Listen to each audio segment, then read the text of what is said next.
Mi occupo del riequilibrio di molti disturbi e malesseri, vado a riarmonizzare laddove occorre. In questo video parlerò del disturbo bruxismo. Dunque, un operatore professionale nelle discipline bionaturali, non essendo medico, in quanto tale, non effettua diagnosi né prognosi, non prende visione né di diagnosi né tantomeno di qualsiasi altro referto medico, non si inserisce assolutamente nel modo più assoluto nello schema terapeutico. In quanto operatore professionale però collaboro con medici e specialisti.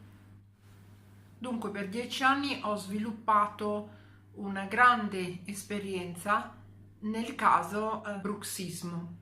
Il bruxismo fondamentalmente consta di due disturbi.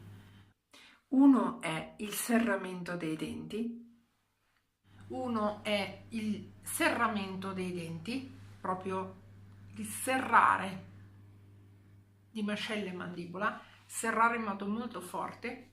L'altro è il digrignamento dei denti. L'altro è il digrignamento dei denti.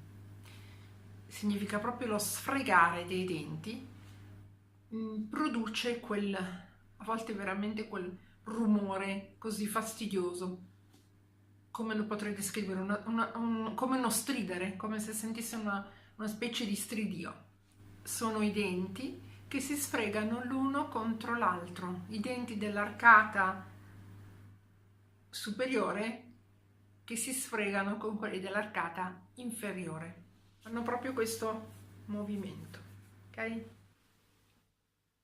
Comunque il più delle volte i due disturbi convivono tutti e due.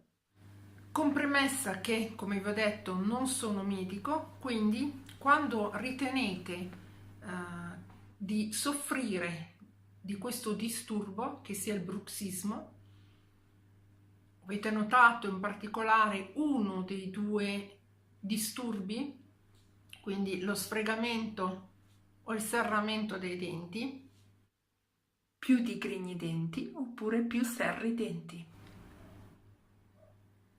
Quello che il tuo dentista o odontoiatra fa solitamente è consigliarti un bite. Ma che cos'è un bite? Permette di proteggere i tuoi denti. Un bite è un apparecchio che viene messo in bocca, una mascherina, una sorta di mascherina che permette di riparare le arcate.